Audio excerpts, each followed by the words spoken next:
Your abilities are not at the same level as your ideals. If they are, then your ideals are too low and you aren't reaching high enough.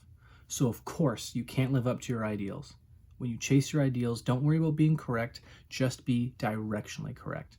You will gain skills and character little by little until finally you have the abilities to live out your ideal. Having really high ideals can seem as a massive barrier because we look at the gap between where we are now and where we want to be, and it's so huge we don't know where to start, and it's kind of obvious why this seems so daunting because we don't have any of the skills, abilities, habits, systems in place to achieve that.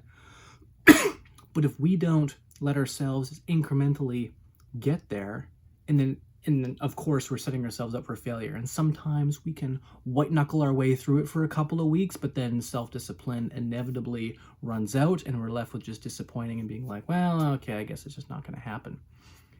Achieving 50% success isn't failure, it's 100% success because you can stack these skills as you go.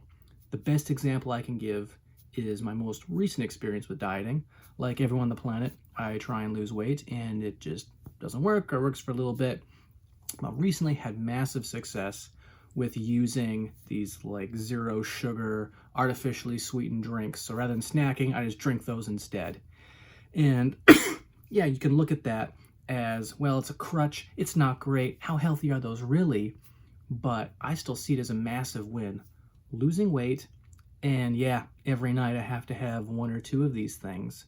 But that's just right now. I'm still gaining the abilities to, manage my meals up until that point.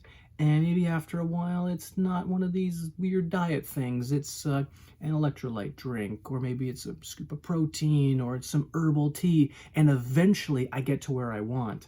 But if you asked me to just eat boiled chicken breast and broccoli for breakfast, lunch, and dinner, it's not going to happen. It's just a hard no. So just don't make it so hard. Just lower the bar until it's something you can do. Do that thing, and now you're just a little bit better, and now you can take on the next thing. Don't get beaten down by all the ways you fall short. Lower the bar, achieve what is possible for you right now, and in doing so, create the skills for your next thing.